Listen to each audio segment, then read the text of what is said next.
Halo Sobat Info Guru Update. Informasi terbaru kali ini terkait dengan informasi pengangkatan honorer menjadi P3K di tahun 2024. Untuk nasib sahabat-sahabat yang TMS maupun yang tidak dapat formasi, dan lalu untuk formasi tahap kedua bagaimana? Berikut untuk ulasan lengkapnya. Dan informasi ini adalah informasi resmi ya sahabat-sahabat. Ketua BKSAP DPR RI, ya kan? Tetap aja di Komisi 2 jagain Komisi honorer. Komisi 2-nya tetap. Oke, siap. Berarti emang Itu yang utama. doanya banyak sekali loh Pak kemarin. Iya, padahal saya lagi mudah-mudahan bisa belajar tempat lain, tapi doanya lebih kuat.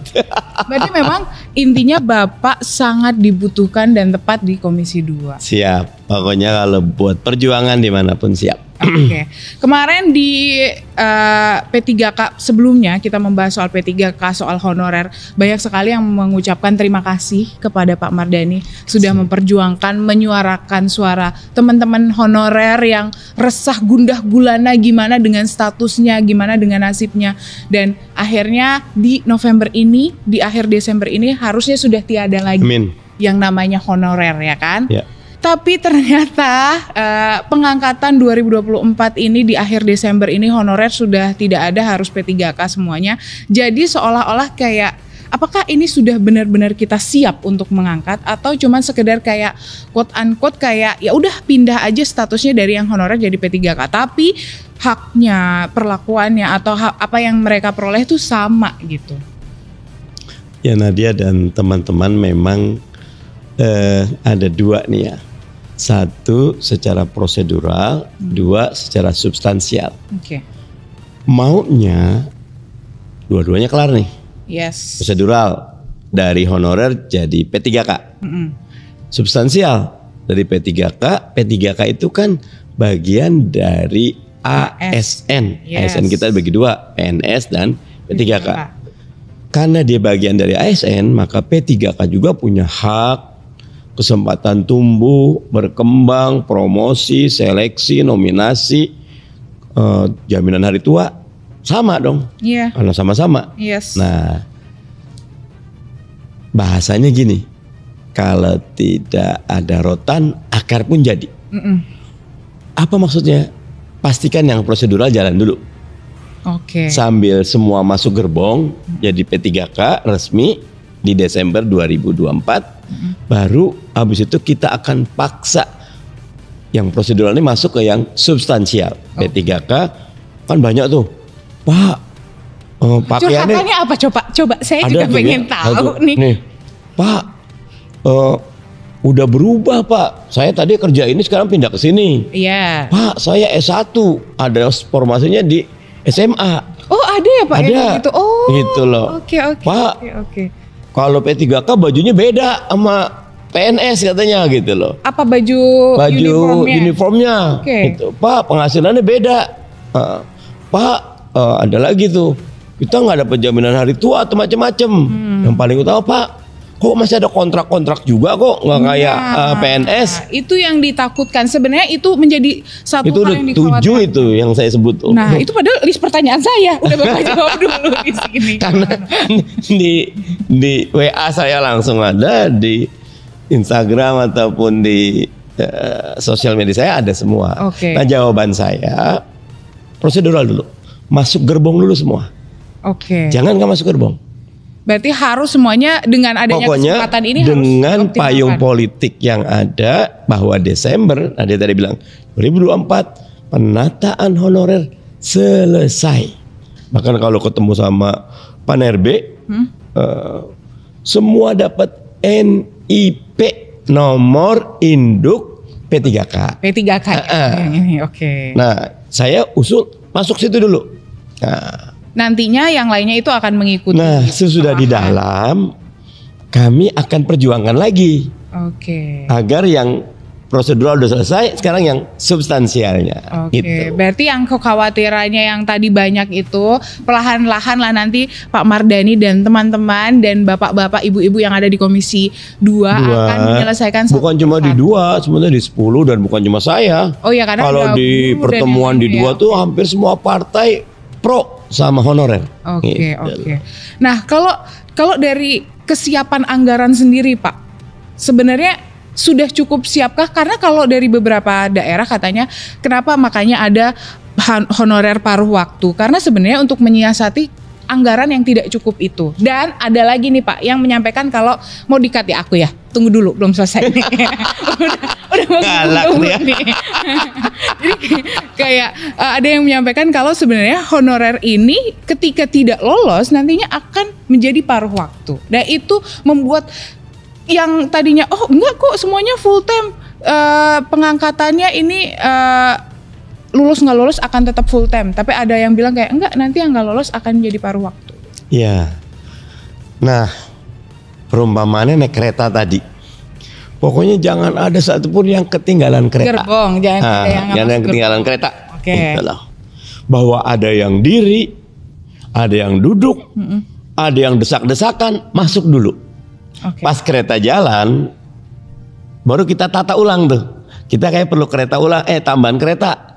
Kita kayaknya perlu pengaturan, gerbong ini kesedikitan, majuin, rapiin. Nah, karena undang-undang ASN yang baru, yang Oktober 2023 itu memudahkan quote and unquote pemecatan ASN yang tidak perform. Dulu namanya kalau udah jadi ASN, udah dah masuk surga udah istilahnya, nggak bisa dipecat. Kebal ya kan, kebal. Ada yang udah dipecat sama atasannya 20 tahun berikutnya masih tercatat sebagai ASN gitu loh. Nah kalau sekarang dimudahkan, bahasanya kalau Anda tidak perform ya monggo keluar, dimudahkan. Terus ada penataan nih, ada talent, National Talent Pool, P3K kalau dia bagus bisa jadi dirjen. Oke. Bisa eselon 1. Berarti sebenarnya di P3K pun ada jenjang karir. Ada. Wajib disamakan selama merit sistemnya berlaku. Tapi kalau didetailkan anggaran, kita bahas segmen berikutnya ya. Karena ini panjang kali lebar. Oh itu.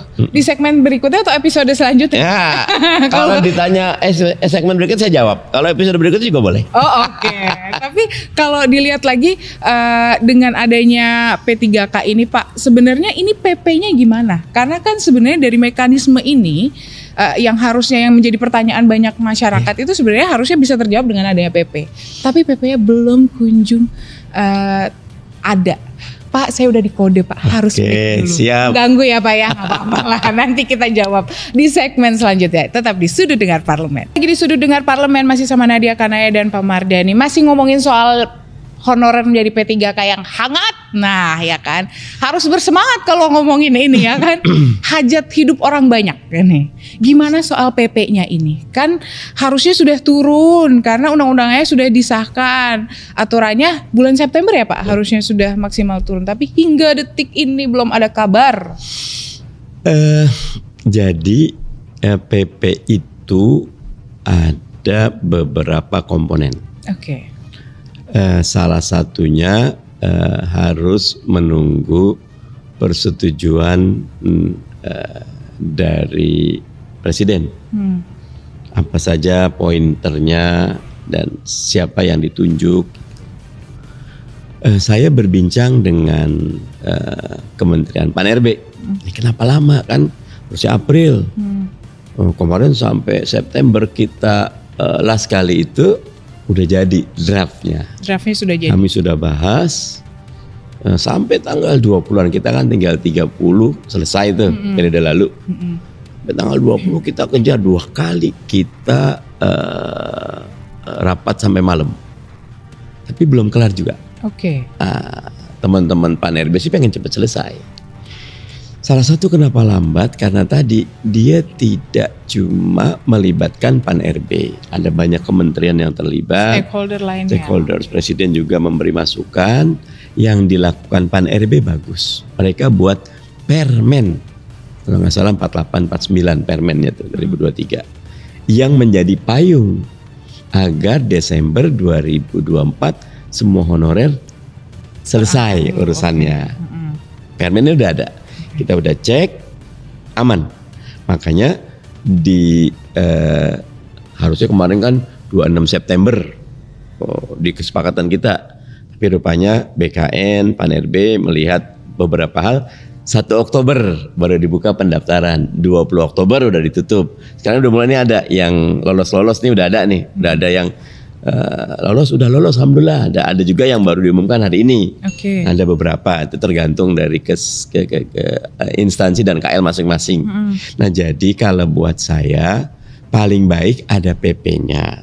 Tapi kalau permen itu niatnya baik untuk proses ini jalan, nggak masalah buat saya. Tapi tetap harus ada PP-nya kan? Harus dibahas di periode sekarang. Oke, berarti ini akan di Komisi 2 pun akan tetap mendorong walaupun untuk itu. Secara aturan namanya PP itu adalah domainnya eksekutif. Tetapi karena dalam kesepakatan di periode lalu PP-nya dikonsultasikan kepada DPR sama di Komisi 2, maka kita di Komisi 2 juga berhak untuk bertanya dan melihat agar materi yang ada di PP betul-betul sesuai dengan apa yang sudah menjadi keputusan politik. Oke. Karena Nadia yang namanya kan 3 tuh, bahkan kalau bisa 4. 1, tidak ada PHK kepada P3. Yes. Oke. Selain nomor 0-nya tuh semuanya selesai diangkat di Desember 2024. Tidak ada PHK, tidak ada pengurangan penghasilan. Yes. Nah, masuk dari situ. Yang terakhir tuh SD SMP juga bisa jadi P3K. Yes. Nah, 4 ini keputusan politik. Itulah. Nah, kita pengen di PP itu 4 ini tidak boleh ada yang dianulir. Makanya kita Masuk di awal PP-nya tuh. PP-nya mudah-mudahan sih periode sekarang bisa cepat selesai. Tapi walaupun menterinya baru, tapi sebenarnya saya nyebutnya Teh Rini karena dulu sesmen kan banyak berhubungannya. Sekarang jadi menteri, enak jadinya, sebetulnya enak, udah ngerti gitu. Nah, kalau yang terkait dengan ini Pak, kan tadi Bapak juga sudah menyinggung kalau ada yang mencurhatkan, kok bisa sih dari dari kuliah S1 jadi SMA, kemudian anggarannya gimana? Nah, itu jawabannya seperti apa? Karena sebenarnya curhatan itu juga banyak sekali kan Pak. Jadi ada 3 level. 1, keputusan politik di tingkat pusat selesai dengan yang tadi itu. Desember selesai, tidak ada PHK, gaji tidak boleh turun, SD SMP boleh. Nah di level berikutnya udah ada keputusan 1,7 juta honorer yang terdaftar di BKN semua harus masuk. Okay. Yang tadi itu Desember 2024. Yes. Dan 1,7 itu terbagi menjadi 2, 1 di institusi pusat, pemerintah pusat, 2 di institusi daerah. Institusi pusat secara umum hampir tidak banyak masalah, karena anggarannya dari APBN. Yang masalah di institusi daerah. Betul. Karena rata-rata daerah itu masih takut merekrut. Katakan kalau kemarin saya tidak salah, kan 1,7 itu sekitar 500-an, kalau nanti dicek datanya, pusat 1,2-nya daerah. Nah, yang bawah ini ketika diminta mengajukan membuka formasi agar 1,7 juta itu terserap semuanya, yang diajukan cuma 60-70%-nya. Bahkan kalau beberapa ada yang kosong. Nah, Kementerian Pan-RB itu berkali-kali mendesak daerah segera masukkan formasi biar target 1,7 juta itu tercukupi, segera masuk gitu. Masuk. Tapi daerah punya 2. 1, anggarannya kalau dibebankan ke mereka nggak mampu. Yang kedua, mereka ada aturan di Undang-Undang Keuangan Pusat Daerah tuh belanja pegawai di Pemda itu dibatasi 30%. Siapa yang belanja pegawai di atas 30% akan kena penalti oleh Kementerian Keuangan. Kementerian Dalam Negeri juga akan nah kata mereka, gimana kita disuruh lari tapi kakinya diikat. Makanya dalam RDP terakhir saya bilang masalahnya harus ngundang Menteri Keuangan kemari, kalau perlu Bappenas kemari, kita bahas ini bareng-bareng. Karena nggak bisa selesai dengan di Pan-RB BKN Mitra Komisi 2, karena yang pegang talinya, yang buka ke APBN-nya Kementerian Keuangan atau Kementerian Dalam Negeri. Katakan dalam rangka untuk melaksanakan keputusan politik 1,7 juta ASN diangkat semua, Kementerian Keuangan 3 tahun ini membolehkan belanja pegawai di angka 40-45%. Iya. Baru mereka berani narik gitu loh. Agak memperbanyak jumlahnya gitu. Nah, sekarang nih yang terakhir dari 1,7 yang masuk formasi cuma 1,2 yang dibuka formasi. 500.000 gak masuk formasi.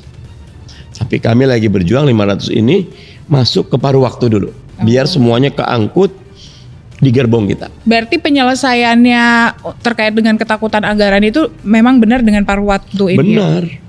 Nah, itu paruh waktu tuh sebenarnya gimana Pak sistemnya? Kalau bahasa sederhana sih yang saya tangkap, tidak ada yang berani memberikan penjelasan seperti apa sih paruh waktu.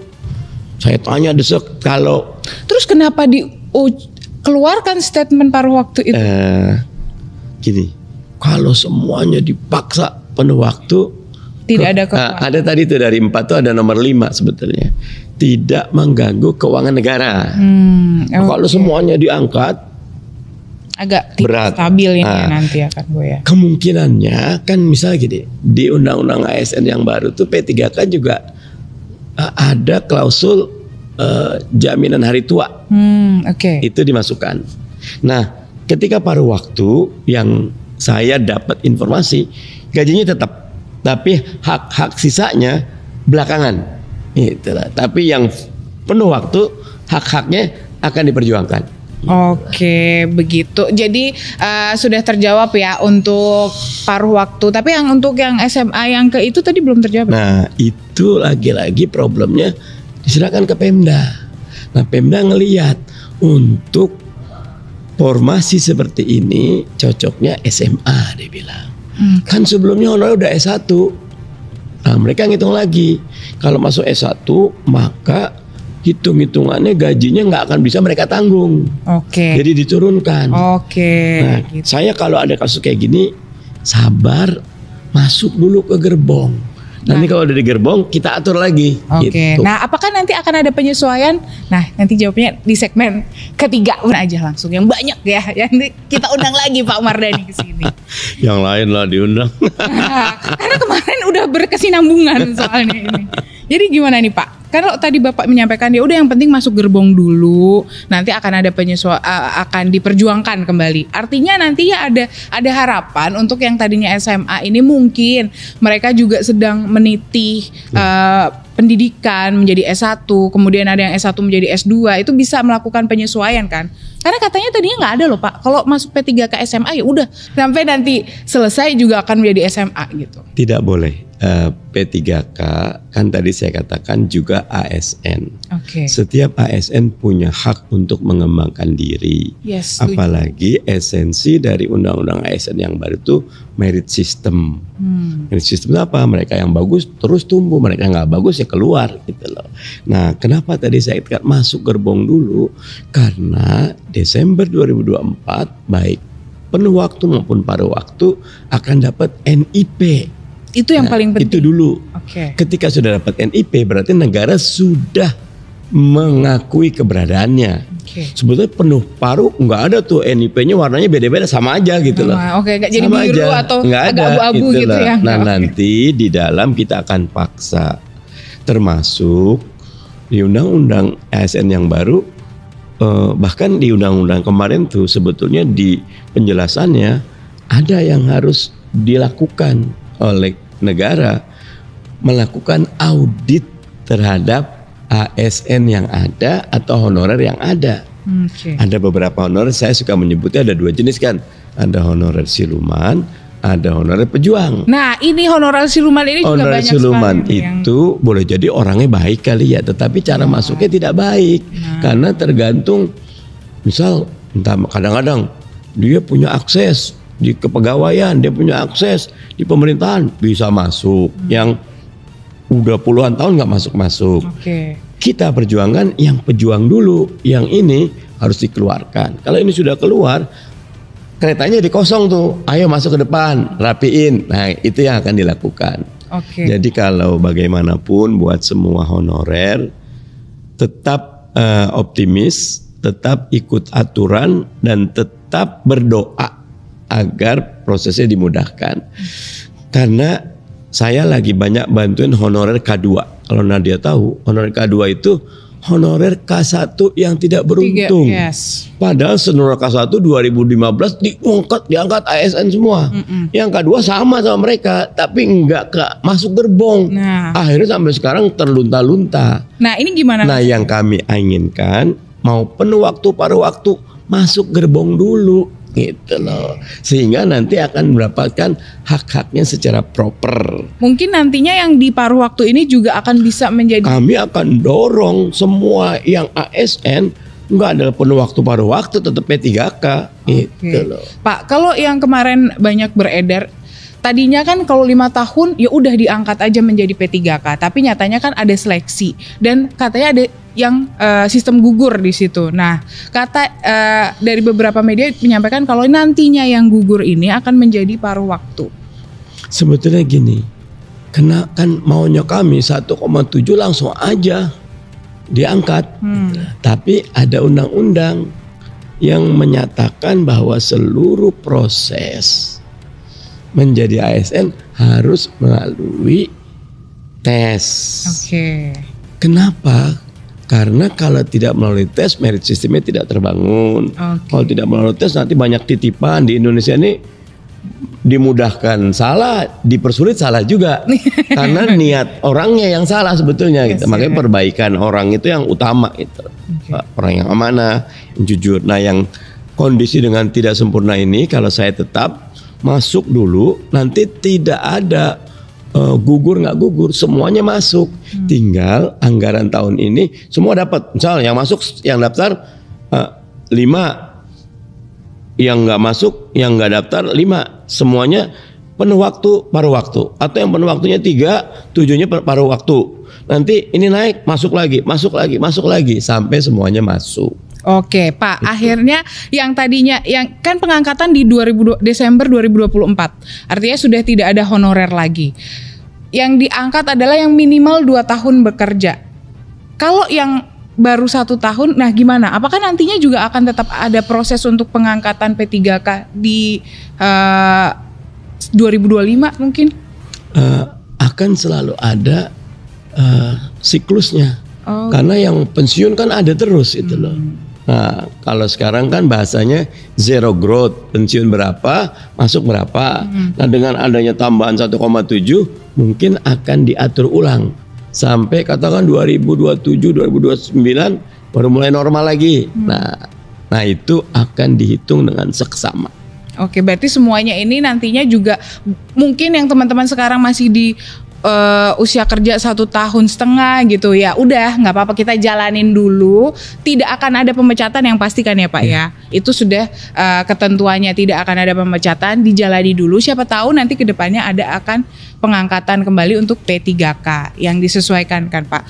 Sebenarnya Pak, kalau kebutuhan dari setiap kementerian dan lembaga itu dari kementerian dan lembaga atau pemerintah daerah sendiri yang menyampaikan ke BKN atau dari BKN sendiri yang udah punya formula untuk kalau kementerian ini atau pemerintah daerah ini kuotanya SMA-nya segini, ininya segini gitu.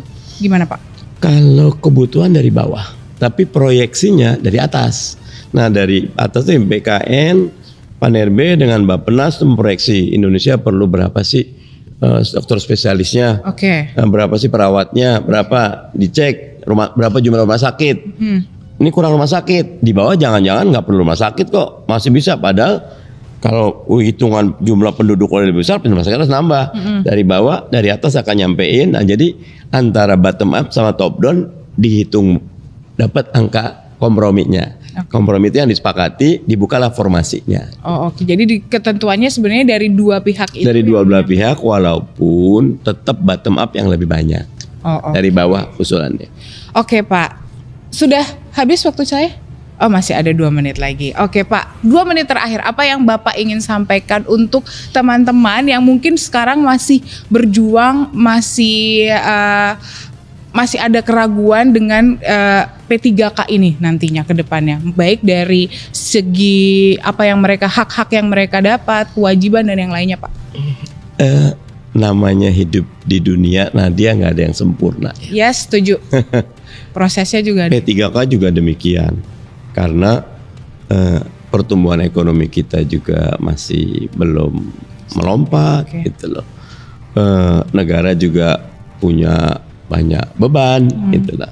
Yang saya usulkan, jalani proses dengan penuh kesyukuran, saat yang sama tingkatkan kapasitas dulu. Terus belajar, terus suka ilmu, terus tumbuhkan kelebihan. Nanti lama-lama orang ini bagus cepat naiknya. Karena banyak cerita P3K yang bisa masuk ke pos-pos yang bagus adalah mereka yang suka belajar. Nah, jadi kalau buat saya minta maaf misal, wah udah paruh waktu masuknya turun kelas lagi gitu. Masuk dulu. Syukuri dulu. Nanti dari situ tumbuh berkembang. Karena kalau udah ngambek, nggak badul, nggak maju-maju kita. Terima gitu dulu. Iya. Kita lihat perkembangan nanti seperti apa. Terima, syukuri, terus tumbuh kembangkan diri, nanti ketemu jalannya. Oke, terima kasih Pak Mardhani sudah hadir di Sudut Dengar Parlemen. Semoga tidak bosan-bosan Pokoknya untuk TV mampir. Parlemen keren. Pantau informasi terbaru hanya di Info Guru Update. See you next time.